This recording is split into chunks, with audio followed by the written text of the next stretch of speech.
After years of 9/11 shifts, my sister dumped her 5 kids on me for a family vacation. I walked out of the airport, vanished to another city, and finally learned what peace really feels like. Hey, Reddit. So, something happened that flipped my whole life upside down in the best way possible. It started with one family vacation that wasn't really a vacation at all, and me finally deciding I'd had enough. I'm a paramedic, used to chaos and emergencies, but nothing prepared me for the kind that comes from your own family. Let's just say one decision at an airport changed everything. I, Terry J. Weems, 27, female, work as a 911 paramedic. That basically means my phone never stops ringing. My sleep schedule doesn't exist. And I've seen more chaos in a week than most people do in a lifetime. If I'm not speeding through traffic to someone's worst day, I'm in the ER, covered in someone else's blood, or listening to a dispatcher yell another call number. Some days it feels like I'm just living between sirens. I've been doing this for years now. I love the job, don't get me wrong, but it eats you alive if you don't draw a line somewhere. I just never learned how to draw one, mostly because of how I grew up. My dad walked out when I was 7. My sister Kimberly was 10. I remember the day, him standing by the door with a duffel bag, Mom screaming that he was selfish, and me clutching a toy truck like that was going to fix anything. After that, he was gone. No calls, no letters, just silence. Mom told us he didn't care about us, that he was a quitter who ruined her life. She'd sit at the kitchen table at night and tell me, "Don't ever be like your father, Terry. Promise me." When you hear that kind of thing every week for years, it sinks in deep. I spent my whole life trying to be the opposite of him, responsible, reliable, never walk away, never say no. And honestly, that became its own kind of prison. Mom raised us alone, but she made sure I knew it. Every achievement of mine came with a reminder of her sacrifice. Every mistake was proof I was slipping into his pattern. Meanwhile, Kimberly could do no wrong. She was the golden child. Loud, spoiled, confident, always going through something. By the time I hit my 20s, Kimberly was married to Phil, this wannabe entrepreneur who calls himself a businessman. They had 5 kids, and suddenly Kimberly's whole identity became overwhelmed mom. Mom worshipped her for it. Family events were like reruns of the same bad show. Kimberly would show up late, dump her 5 kids on me before she even took off her sunglasses, and head straight for the couch to rest. Mom would smile and say, "You're such a good sister, Terry," while I tried to keep 5 sugar-loaded children from destroying the living room. I became the family handyman, chauffeur, emergency contact, and unpaid babysitter, all rolled into one. Need the garage door fixed? Terry will do it. Kids have a fever? Call Terry. Every time I tried to say no, Mom would hit me with that same guilt-trip tone. "You know, your father would have said no too. Is that who you want to be?" That line worked on me for years, until recently. Last month, I pulled a 36-hour stretch, 2 car crashes, a heart attack, and a call involving a guy who thought he could outrun a train. I got home at 5 a.m., showered, and was about to collapse when my phone started buzzing again. It was Mom. I let it go to voicemail. Then it buzzed again and again. By the 5th call, I answered. "Terry," she said like she'd been holding her breath for 5 years. "I have good news. We're all going on a family vacation. Cancun. A whole week. I already paid for everything." I blinked. "You what?" "Flights, hotel, food, everything. Phil and Kimberly are bringing the kids. It'll be perfect. You need a break, and I won't take no for an answer." There it was, the trap disguised as kindness. I told her I had shifts lined up, but she cut me off. "You can swap them. You never take time for family." I thought this would be a good way to reconnect. You'll love it, sweetheart. Translation: she wanted her built-in helper on the trip. I sat there staring at the wall, half asleep and half annoyed. Cancun sounded great in theory. Blue water, quiet mornings, maybe an actual chance to breathe. But I knew my family. Vacation to them meant I'd be herding kids while Kimberly got a tan and Phil drank overpriced mocktails by the pool. Still, Mom kept pushing. "I'm paying for everything," she reminded me again, like I should feel grateful. "You deserve it." And that was the thing. She wasn't wrong. I did deserve a break. I just doubted I'd get one. But she kept calling every few days, reminding me about the itinerary, the family dinners, the bonding moments. Eventually, I gave in. Maybe it was guilt. Maybe I just didn't have the energy to argue anymore.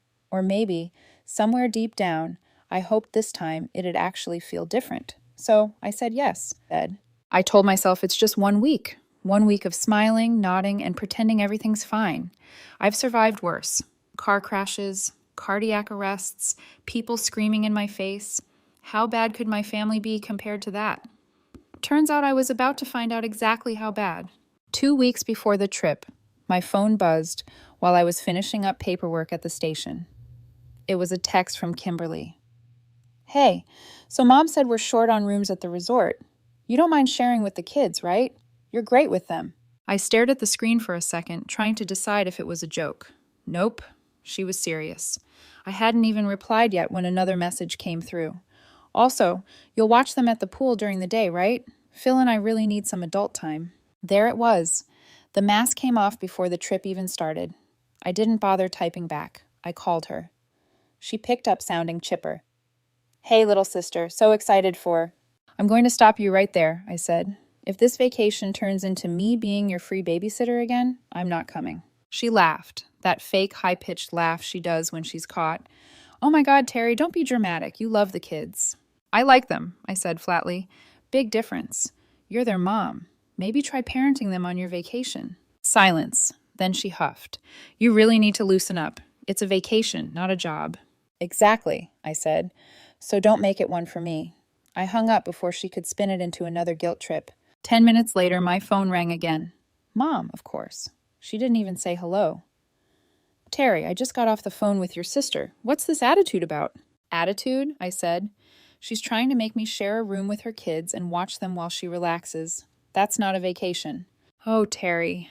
Mom sighed, dragging out my name like it was exhausting her. You always assume the worst. This trip is for family connection, not conflict. Don't ruin it before it starts. And tell Kimberly to stop planning my schedule. Your sister is under a lot of pressure, Mom said. She's been running around nonstop. You have no idea what it's like with 5 kids. Yeah, I said. You're right. I don't, because I didn't have 5 kids. She did. That didn't go over well. She started in on her usual speech about being the bigger person and not acting like your father. I didn't say another word. I just let her talk herself out and then said, Fine, but I'm warning you right now. If this turns into another setup, I'm walking out. Don't test me this time. She made this dismissive noise, half sigh, half laugh. You're overthinking it, Terry. You'll see. It's going to be wonderful. The next few days were quiet. I worked 3 more shifts, patched up 2 stabbing victims, and responded to a crash on the freeway. Every time I got home, I'd see the Cancun itinerary Mom sent in our group chat. Family dinner on the beach, resort spa day, couples massage for Kimberly and Phil. Yeah, real subtle. A few days before the trip, I decided to do something I'd never done before. Pack light. 1 backpack, a few shirts, a swimsuit, sneakers, and my wallet.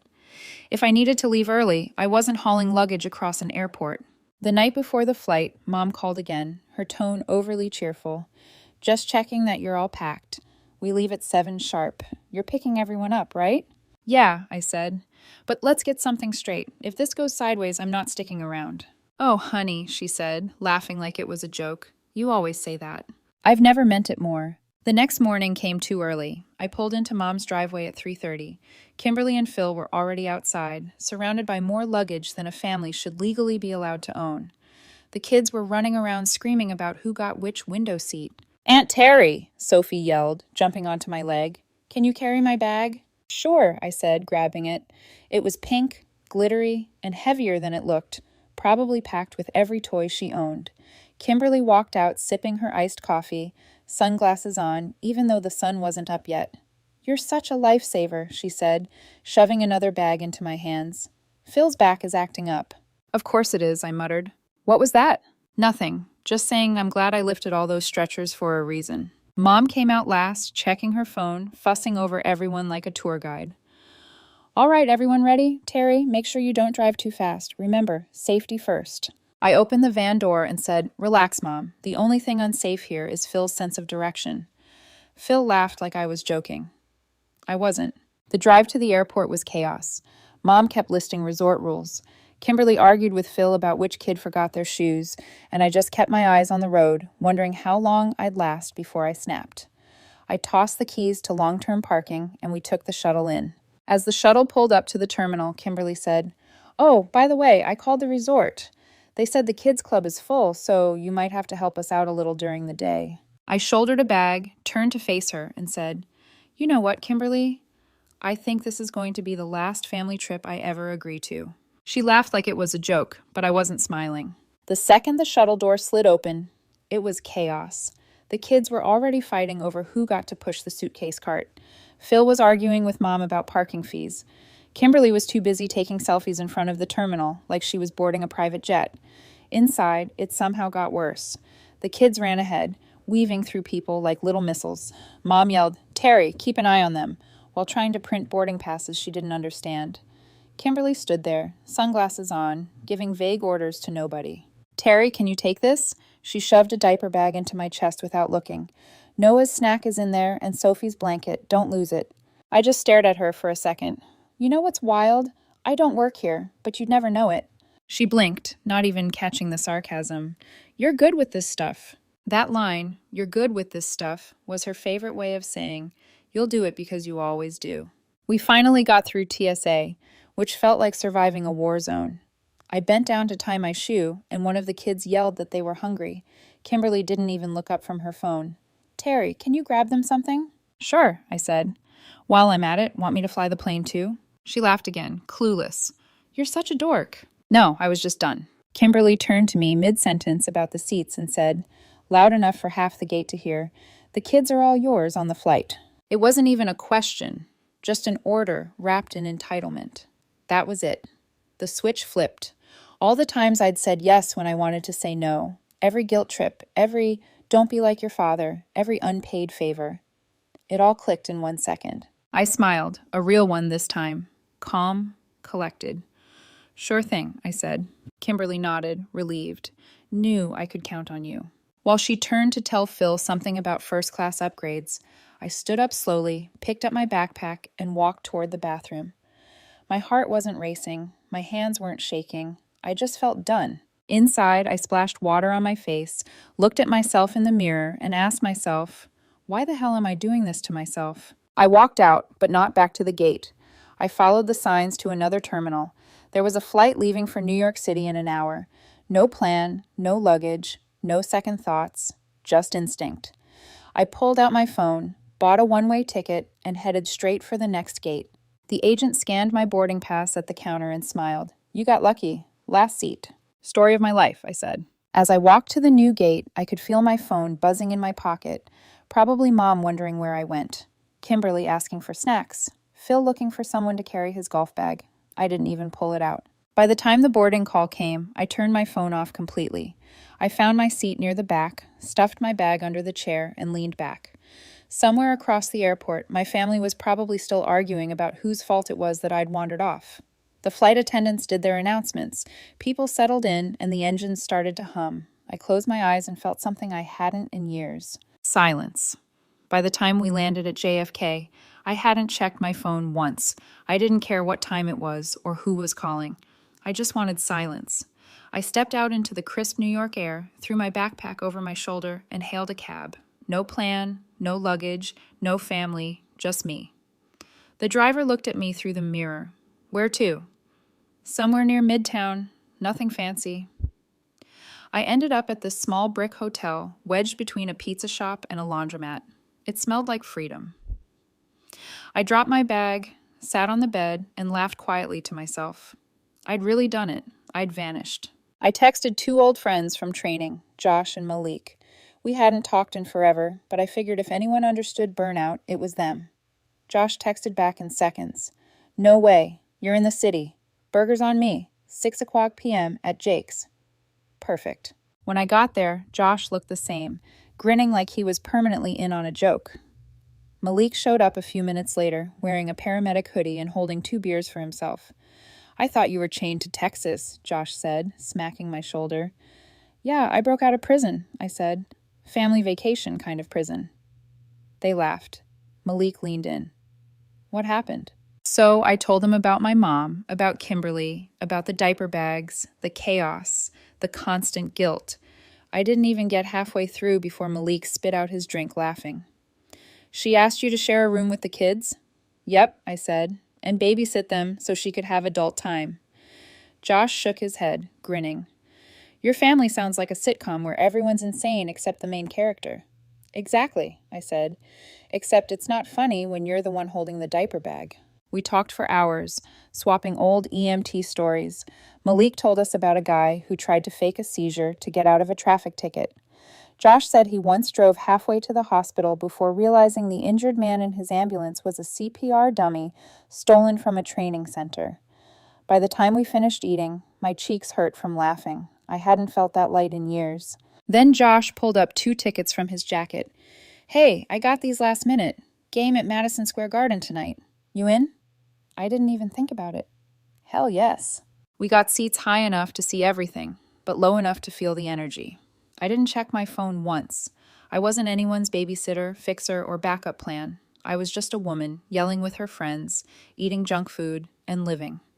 Back at the hotel that night, I finally noticed my phone still sitting in airplane mode. Part of me didn't want to turn it on. I knew what was waiting, but curiosity won. The second I flipped it on, it lit up like a Christmas tree. 43 missed calls, 80-something texts, 3 voicemails. The first message was from Mom. Terry, how could you do this? You ruined the entire vacation. Then came Kimberly's all-caps masterpiece. You left us stranded. You're heartless. The kids were crying for you. Another from Mom. Do you have any idea how much money I lost because of you? Even Phil threw one in. Not cool. We had to cancel our activities and spent the whole trip running after the kids. You really messed this up. I scrolled through them all one after another, watching the panic, anger, and guilt-tripping pile up. They weren't worried about me. They were mad they lost their babysitter. I typed one short reply to the group chat. Told you I wasn't babysitting. Then I muted the conversation and tossed the phone on the nightstand. By the time evening hit, I found myself in Times Square, watching the lights flicker across the buildings. A street musician was playing guitar and a kid was dancing next to him. I stood there for a while just soaking it in. It hit me then how crazy it was. That peace could come from one decision, one plane ticket, one no. After years of, sure, I'll help, no guilt, no noise, no family drama, just me. A week later, I flew back to Texas and drove home from the airport, feeling like a different person. The city air, the laughs, the game, it all cleared my head. For the first time in years, I wasn't running on caffeine and guilt. I was actually okay. Then I saw her. My mom was sitting on my front porch like she'd been waiting there for hours, arms crossed, jaw clenched, sunglasses perched on her head, even though it was cloudy. Her car was parked half on my lawn, half on the curb. I parked the truck, stepped out, and didn't say a word. She stood up, pointing at me, before I even made it to the steps. Do you have any idea what you've done? I sighed, dropped my bag by the door. Hi, Mom. I'm good. Thanks for asking. Don't you start with that attitude, Terry, she snapped. You humiliated this family. Do you have any idea how embarrassing it was for your sister to explain what you did? People at the airport were staring at us. Maybe they were impressed you finally had to parent your own grandkids, I said, unlocking my front door. She gasped like I'd just cursed in church. You threw away a perfectly planned family trip. I paid for everything, and you just walked away. Yep, you wasted my money, she yelled, stepping closer. Do you know how much that vacation cost? Thousands. You owe me the full amount back. I turned around slowly, dead calm. You're not getting a cent from me. Her eyes widened. Excuse me. You heard me, I said. You spent that money by choice. You didn't ask me before booking. And I didn't ruin your vacation. You ruined your own by expecting me to play babysitter again. She folded her arms tighter, her voice rising. I did it for you, for family. For once, I wanted everyone together. Together, I said. You mean all together while I do the work? That's not family, Mom. That's free labor. Before she could answer, I heard tires crunching on the gravel. Kimberly's car whipped into my driveway like a cop car. She jumped out, hair in a messy bun, face red like she'd been practicing her angry expression in the mirror. Unbelievable, she shouted before she even closed her door. You abandoned us. The kids were hysterical. Do you have any clue how stressful that was for me? I raised an eyebrow. Sounds like parenting. One of my kids went missing for 10 minutes, she yelled, waving her hands. 10 minutes. Do you understand how traumatic that was? I didn't flinch. That's a skill issue. Shouldn't you be looking after your own kids? Silence. The look on her face was priceless, like she'd just realized her usual guilt trip software didn't work on this version of me. Kimberly sputtered. You're heartless. No, I said. I'm just not your doormat anymore. Mom jumped in, tears suddenly appearing on cue. Terry, listen to yourself. You've turned cold. You're not the same girl I raised. Good, I said, because the girl you raised didn't have a spine. That one hit. She blinked fast, her mouth opening and closing like she was buffering for a comeback. Don't talk to your mother that way, she said finally, voice trembling. After everything I've done for you. You mean after everything you've controlled, I said. Every time I tried to live my own life, you guilted me with that same line. Don't be like your father. Guess what? He might have left, but at least he walked away from the insanity, starting to think he had the right idea. Her expression twisted into shock. Kimberly looked at me like she couldn't decide whether to yell or cry. You've lost your mind. You're not my daughter, Mom said quietly. No, I replied, stepping past them. I finally found it. I reached my front door, opened it, and turned back once. I told you if this turned into a setup, I'd leave. You didn't believe me. Now you can believe it. Kimberly threw her hands up. You're such a jerk. We had to cancel everything because of you. Phil had to take extra days off work. We're out thousands. Then maybe you should stop planning vacations around other people's free labor, I said. She made this frustrated growl, stomped back to her car, and slammed the door so hard it shook. You're dead to me, Terry, she yelled out the window before peeling off. Mom stayed a few seconds longer, staring at me like I was supposed to crumble and apologize. When I didn't, she finally said, You'll regret this. Family doesn't turn its back on family. You're right, I said, leaning against the doorframe. Family doesn't. Users do. That shut her up. She stormed off to her car, muttering under her breath, probably about how I'd changed. I waited until she drove off before closing the door behind me. The house went quiet. No yelling, no crying, no chaos, just stillness. I dropped my keys on the table, sat on the couch, and let out a long breath. For years, I thought keeping peace meant doing whatever they wanted. Turns out peace sometimes means burning bridges and not rebuilding them. And it never felt better. For about a week, life was quiet. I worked a few shifts, caught up on sleep, and didn't hear a single word from my family. It was beautiful. No guilt texts, no urgent calls, no emotional blackmail. I thought maybe, just maybe, they'd finally gotten the message. Then I got a ping on my phone. A buddy from high school sent me a screenshot with the message. Bro, is this your sister? Oh, it was.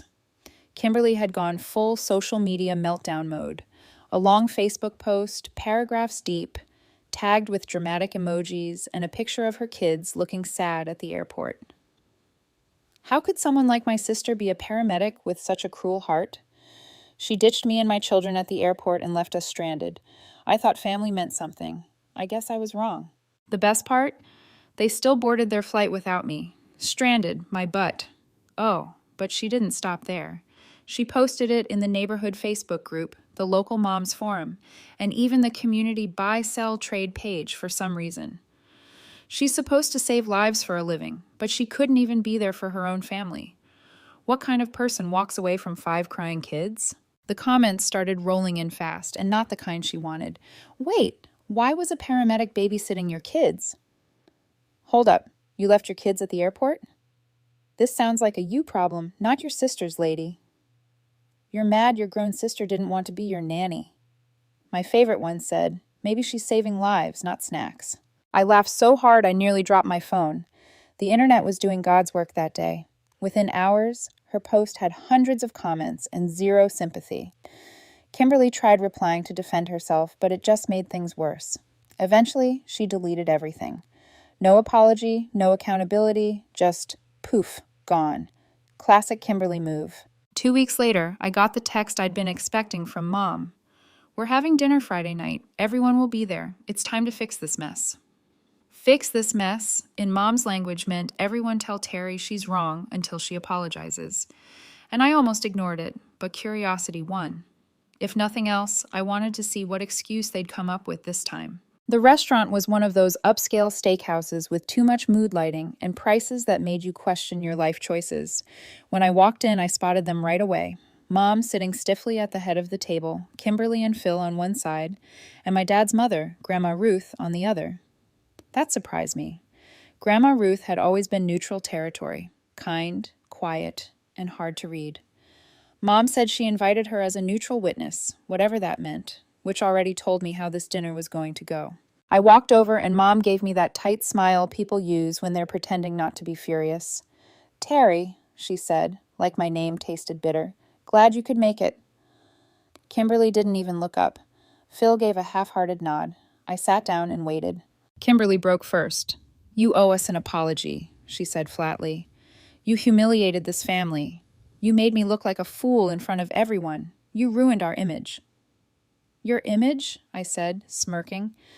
"Pretty sure you handled that yourself when you turned Facebook into your diary." Her face went red. "That's not the point. You embarrassed Mom. You embarrassed me, and you cost us thousands." I leaned back in my chair. "Funny thing, while you were losing your mind, I was actually having a real vacation. First one in my life, actually. No crying kids, no guilt trips, no fake apologies, just peace." Mom inhaled sharply like she couldn't believe I said it out loud. "You've changed," she said, shaking her head. "You're acting like your father." I smiled. If standing up for myself means that, maybe he was onto something. That made her snap. "Don't you dare defend that man. He abandoned us. He abandoned me." "Or maybe you drove him off," I said calmly, "just like you've tried to do with me." The table went dead silent. Even the waiter froze halfway to us before deciding he wanted no part of that energy. Then Grandma Ruth spoke for the first time all night. "Enough." Her voice was quiet but sharp. Everyone turned toward her. "Margaret," she said, looking straight at my mom, "you've blamed everyone else for your problems for 20 years. You did it to my son, and now you're doing it to my granddaughter. I won't sit here and let you tear her down too." Mom's jaw dropped. "You're taking her side?" Ruth nodded once. "I'm taking the side of the only person at this table who's telling the truth." Kimberly whispered something to Phil, probably about how unbelievable this was. Mom stood up suddenly, face flushed. "So you did turn out like him after all," she spat, voice shaking. "Ungrateful, cold, just like your father." She grabbed her purse and stormed out, muttering to herself as she went. For a few seconds, no one said anything. The sound of silverware clinking and quiet jazz from the speakers filled the space. Grandma Ruth looked at me and smiled gently. "She'll calm down eventually. She always does." Kimberly rolled her eyes. "Yeah, whatever. You two can play the victim together." She stood up, tugged on Phil's sleeve, and walked out too. I just sat there staring at my plate. I should have been angry, but I wasn't. I was done. Ruth leaned in slightly, lowering her voice. "Terry," she said, "your father's been trying to reach you." I froze. "What?" She nodded. "He called me a few weeks ago. Said he didn't know how to contact you. He wants to see you." I didn't know what to say. My mind went blank. For years, I'd painted him as the villain, the ghost who walked out and never looked back. Ruth put a hand on mine. "He's not the man your mother made him out to be. He made mistakes, yes, but he didn't abandon you the way you think he did." I just sat there staring at the tablecloth, trying to process it. After dinner, Ruth gave me his number, scribbled on a napkin. "Think about it," she said before heading out. I walked out to the parking lot alone, the night air cool and quiet. I sat in my truck, staring at that napkin on the passenger seat. My stomach knotted. For the first time in years, I didn't feel angry. I just felt curious. Maybe the truth wasn't what I'd been told all this time. A few weeks passed before I worked up the nerve to call the number Grandma Ruth gave me. I'd dial it halfway, then hang up. Part of me still heard Mom's voice in my head. "He left us. He didn't care. Don't ever be like him." But the other part of me, the one that finally stopped believing everything she said, wanted answers. One quiet Sunday morning, I just did it. I called. The phone rang 3 times before a rough but steady voice answered. "Hello?" This is Terry," I said. "Terry Weems." There was a pause, a long one. Then I heard him exhale. Terry. We didn't talk long, just enough to agree on a place. A small cafe outside the city, halfway between us. Neutral ground. He offered to come my way, but I told him I'd drive. Maybe I needed that time alone before seeing him. When I pulled into the parking lot that Friday afternoon, my stomach was tight. I spotted him before he saw me, sitting by the window with a coffee cup in his hands, older than I remembered, gray at the temples. Same tired eyes I saw in the mirror every morning after a long shift. He looked up when the door chimed, and for a second it was like time froze. Terry, he said, standing up. Hey, I replied. We shook hands, awkward, stiff, but it was something. He gestured to the chair. You hungry? Just coffee, I said. We sat there for a minute in silence. He looked like he wanted to say 100 things at once, but didn't know where to start. Finally, he sighed and said, You probably want answers. That'd be a good place to start, I said. He nodded. You deserve them. He took a breath. I didn't leave because I didn't care. I left because I couldn't survive it anymore. Your mom. She wasn't the person she pretended to be. She wanted control over everything. What I did, where I worked, who I talked to. If I disagreed with her, she'd threaten to take you and your sister and disappear. I didn't interrupt, I just let him talk. She told me I was a failure every day, that I wasn't good enough for you kids. One night I packed a bag just to clear my head. I was gone for 2 days. When I came back, the locks were changed. She filed a restraining order, told everyone I abandoned you, said I moved out of state. He shook his head slowly. I tried to call dozens of times. I sent letters, birthdays, Christmas, every year. She blocked my number, sent everything back unopened. I tried reaching Kimberly once, but your mom called the cops saying I was harassing her. I thought if I kept pushing, I'd make life harder for you. Your grandma Ruth believed her for a while. That's why I didn't reach out to her till now. The weight of it hit me hard. All those years of believing one side of the story. Every time Mom said, Don't be like your father, she was really saying, Don't question me. He looked down into his cup. I should have fought harder. I know that. I told myself I'd wait until you were grown and could decide for yourself. Then one day I woke up and you were grown. I thought maybe it was too late. I didn't know what to say. Anger and sadness were fighting inside me, neither winning. You know what hurts the most? I said quietly. I hated you for half my life. Every time she said your name, I thought about how you walked out and never looked back. And now I'm realizing none of it was true. He nodded. You had every reason to hate me. I just wish you'd had the truth. We sat there for a while, neither of us talking, just the clink of spoons and the hum of conversation around us. Eventually, the tension started to fade. He asked about my job, and for the first time, I actually wanted to talk about it. I told him about crazy shifts, near misses, and the time I delivered a baby in an ambulance. He laughed, said I got my calm under pressure from him. Then he told me what he'd been doing, working as a mechanic, living a quiet life, no social media, no drama. By the time the waitress refilled our coffees for the 3rd time, it didn't feel awkward anymore. It felt normal. Like two people who'd missed a lot of years but were trying to catch up. When it was finally time to leave, we walked out to the parking lot together. The sun was low, painting everything gold. He turned to me, hands in his pockets. You've done good, kid, he said softly. You didn't turn into me. You just became your own woman. I looked at him for a second, then said, Maybe I turned into the version of you that never got a chance. He smiled at that. Small, proud, a little sad, a little hopeful. Then he pulled me in for a hug. It wasn't long or dramatic, just real. When I got back to my truck, I sat there for a while before starting the engine. For the first time, the puzzle pieces made sense. All the anger, the guilt, the confusion, it finally fit somewhere. I drove home with the windows down, the night air cutting through the quiet. I didn't know what would happen next, whether I'd see him again soon or not. But I knew I wasn't carrying the weight anymore. For once, I wasn't the fixer, the babysitter, or the punching bag.